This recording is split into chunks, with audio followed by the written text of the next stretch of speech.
Well, our tale is a sad one tonight because we are talking about the Lonely Trapezoid. Yes, it does have four sides, but it's not like the other four-sided figures. Remember, the four-sided figures I'm speaking of are the rectangle and the parallelogram and your square. All right. Notice how our Lonely Trapezoid is different, and it's different because notice that all of these have two sets of parallel lines. These are parallel to each other, and these are parallel to each other, and on their square we have two sets of parallel lines. But our trapezoid only has one set of parallel lines. Notice that if I continue the other lines out, because remember these are lines, eventually these two on the side would end up crossing. So this is the story of the trapezoid. All right, what makes the trapezoid different from the others is you'll notice that it has two bases, is what they're calling. This is a base, and this is a base. And I sort of touched on that when we were talking about parallelograms. Remember when I was doing this, and I told you that to find the area, you simply had to do the area equals the base times height. And I said that you could use either one of these as the base because, they're the same length. And if you were to try to take this figure and make it so it would balance, you couldn't put it like this, okay, because this, I'm just turning it upside down. If you did that, look what would happen. It would tip over, wouldn't it? Because it's on a point right here. It would totally tip over. So our bases are the flat edges that make it so it doesn't tip over. Well, that's the same deal with our trapezoid. We can't put it on its side, on either one of these sides here, because if you did, here's what it would look like. We have the big long side, little short sides like this. Say this was the ground, it's going to totally tip over. So that's where the name double or base 1 and base 2 come from. So when I refer to the bases, I'm referring to this base here, base 1, and this base here, base 2. Also notice about the trapezoid that base 1 is quite a bit longer than base 2. So we can't say that they're the same, and therefore the formula for the area of a trapezoid is kind of weird. But if you can't remember it, guess what? Where can you look? That's right, you can look at the Fcat reference sheet. Here is the area formula for a trapezoid. They want you to take base 1, and they want to add it to base 2, all right? And then you're going to multiply it times the height, and then after all of that, you're going to divide by 2. Now, I believe that's what it says on the Fcat reference sheet.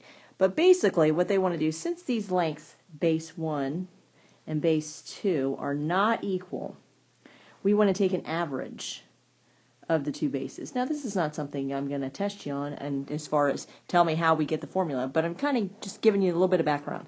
So because they're not the same length, we then want to take the average. Remember, when you take the average of something, you add them together. So I would add base 1 plus base 2, and because I'm adding two items together, then whatever the sum is here, I would divide by 2.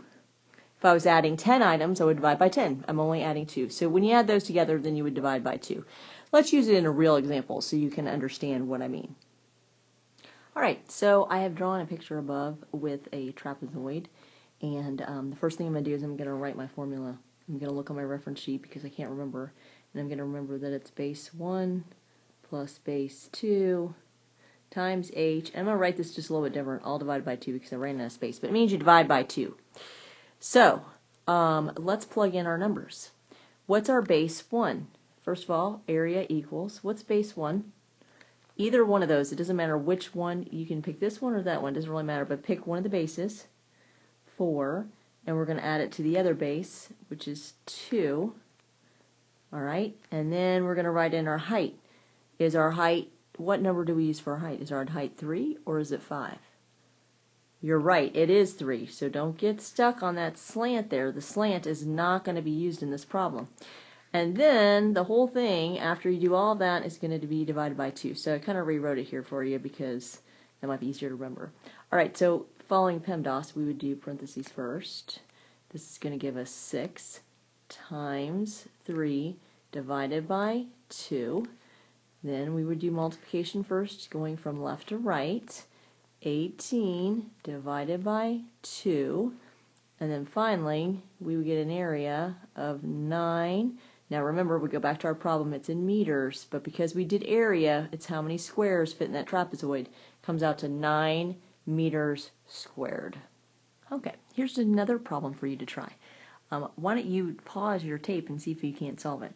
Remember, or pause this video, it's not a tape, that your area, again, is the area equals base 1 plus base 2 times the height, all divided by 2. Alright, so if I take and plug in what I've got here, my base, remember I can start with either one. I have this base and this base, so I can do 3 plus 7. Our height, is it 4 or is it 5? I didn't even draw in the T part, but you guys can clearly see that this part right here makes a T right there. Okay, so that is what you're going to want to use. So that's 4 divided by 2. Now let's use our PEMDAS. What do we do first? Exactly, we're going to do that. Times 4, bring everything else down. Alright, then we're going to do multiplication first. That's going to give us 40 divided by 2. And our final answer is after we do the division of 40 divided by 2, we get 20. Go back to the problem. I see that it's centimeters, and I make it square centimeters or centimeters cubed. And that's basically it. So it's basically just copying down a formula from the reference sheet if you can't remember it. Once you do that, identify the bases, base 1 and 2. Remember that those are going to be the things that, so that it doesn't fall over. It can't tip over. It's on the, if it's on its flat edges right here. Kind of highlighting them for you if you can't see that right there. If you use the slanted portion, they're going to tip over, so you don't want to use those as the bases. The bases keep it flat from falling over. Our height is going to be where they meet the base and make a T. Alright, so that was right here, if you guys didn't remember. Okay, we never want to use the slant unless we're calculating a perimeter. The slant is not going to be helpful here. And that's basically it. So take your notes and make sure that you answer the questions at the end, and you'll be set to go for the next day. Have a good night.